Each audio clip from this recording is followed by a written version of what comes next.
Kata Imam Ghazali, ulama adalah dokter spiritual.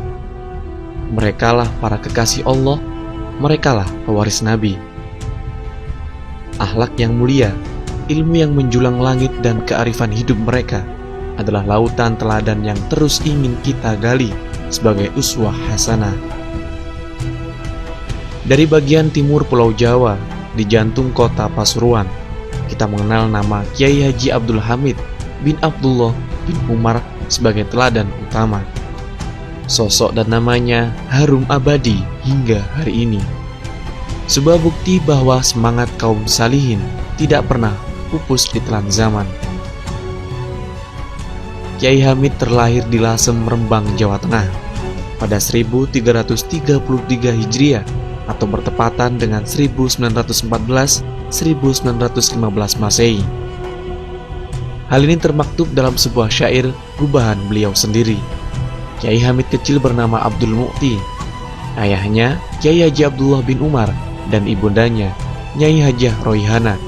Tersambung nasabnya ke atas hingga Rasulullah Muhammad SAW.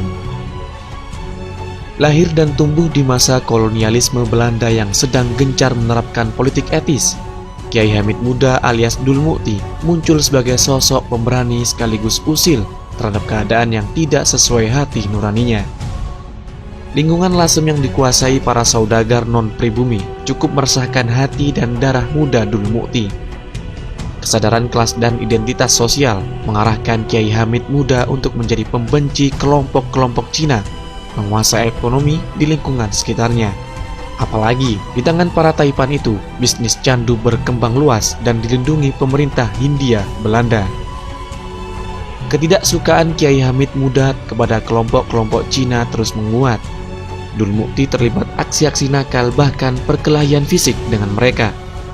Karena permusuhan ini, Dul Mu'ti berkali-kali harus menjadi buronan kecil kelompok Cina dan pemerintah Hindia Belanda.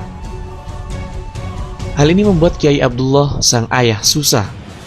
Maka di sekitar tahun 1927, ketika Dul Mu'ti berumur antara 12 tahun, sang ayah mengirimnya ke pesantren Kasingan, Rembang, di bawah asuhan Kiai Khalil bin Harun, kakek dari Kiai Haji Mustafa Bisri.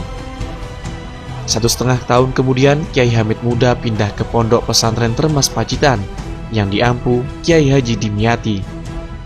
12 tahun Kiai Hamid muda nyantri di Tremas, ditunjuk sebagai lurah pondok dan berinisiatif mendirikan sebuah koperasi untuk kesejahteraan warga pondok Tremas.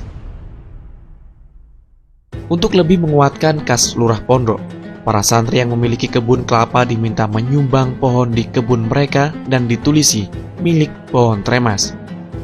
Berkat usaha ini, pengurus pondok sampai bisa memiliki 2 mobil sedan mahal Fiat dan Morris yang tak dimiliki pondok-pondok lain kala itu.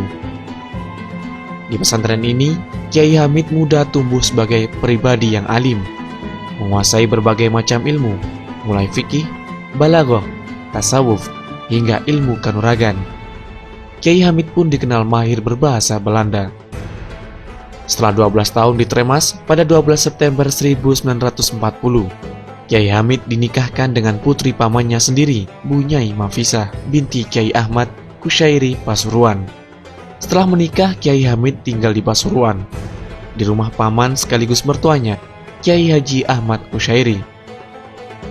Setelah sang mertua pindah ke Jember, Kiai Hamid memulai hidup mandiri bersama Bu Nyai Mafisah.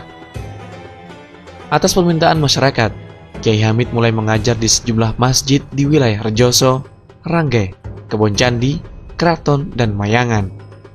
Beliau mengajar kitab tafsir Jalalain dan sejumlah kitab yang lain.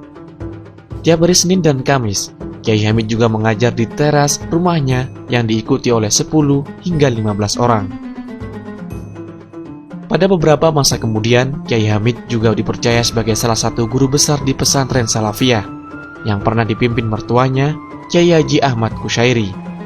Kiai Hamid pada akhirnya juga dipercaya sebagai pemangku pesantren tersebut.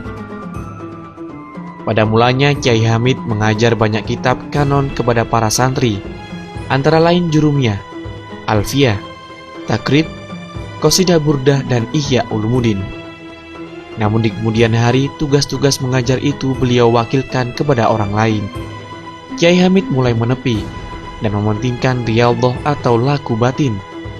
Di tangan Kiai Hamid, Salafiyah menjadi pesantren yang lebih mengutamakan pembinaan pribadi dan karakter ketimbang pembinaan akal semata. Urusan pembinaan akal sekadarnya saja. Kegiatan mengaji cukup sederhana saja.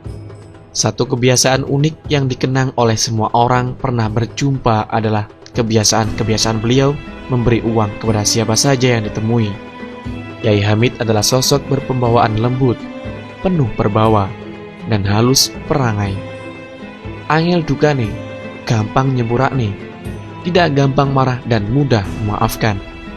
Hingga masa sepuhnya, Kiai Hamid memiliki jadwal rutinan mengaji pada setiap Ahad. Pengajian Ahad ini diikuti oleh santri dari berbagai daerah. Tidak jarang para pejabat pun mengikuti rutinan pengajian Ahad ini. Biasanya pada Sabtu malam, orang-orang dari berbagai daerah sudah berbondong-bondong datang. Ahad dini hari, musola pondok sudah penuh dengan para jamaah pengajian. Mereka sholat tahajud dan berzikir hingga subuh. Pengajian Ahad pagi ini hanya setengah jam, tanpa pengeras suara, namun diikuti jamaah yang tidak terkira jumlahnya. Kiai Hamid hanya mengulas 1-2 baris kitab Bidayatul Hidayah dan juz 3 kitab Ihya Ulumuddin, lalu mengajak jamaah untuk berdoa. Teladan Kiai Hamid terus mengembang hingga beliau berpulang di usia 70 tahun pada 9 Rabiul Awal 1403 Hijriah, bertepatan dengan 25 Desember 1982 Masehi. Umat menangis. Ratusan ribu orang hadir dan mengikuti sholat jenazah dan pemakaman beliau. Satu lagi, kekasih Allah berpulang. Penuntun dan pelindung umat telah kembali ke pelukan sang pemilik hidup. Kehilangan umat bukan sekedar kehilangan seorang tokoh, tapi juga kehilangan teladan hidup dan tempat bertanya. Rasulullah Muhammad SAW bersabda, jika Allah mencintai seorang hamba, maka hamba itu akan dicintai oleh semua hal.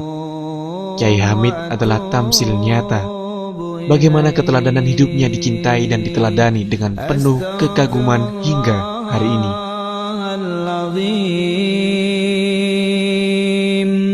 Alladzi la ilaha illa huwal hayyul qayyum wa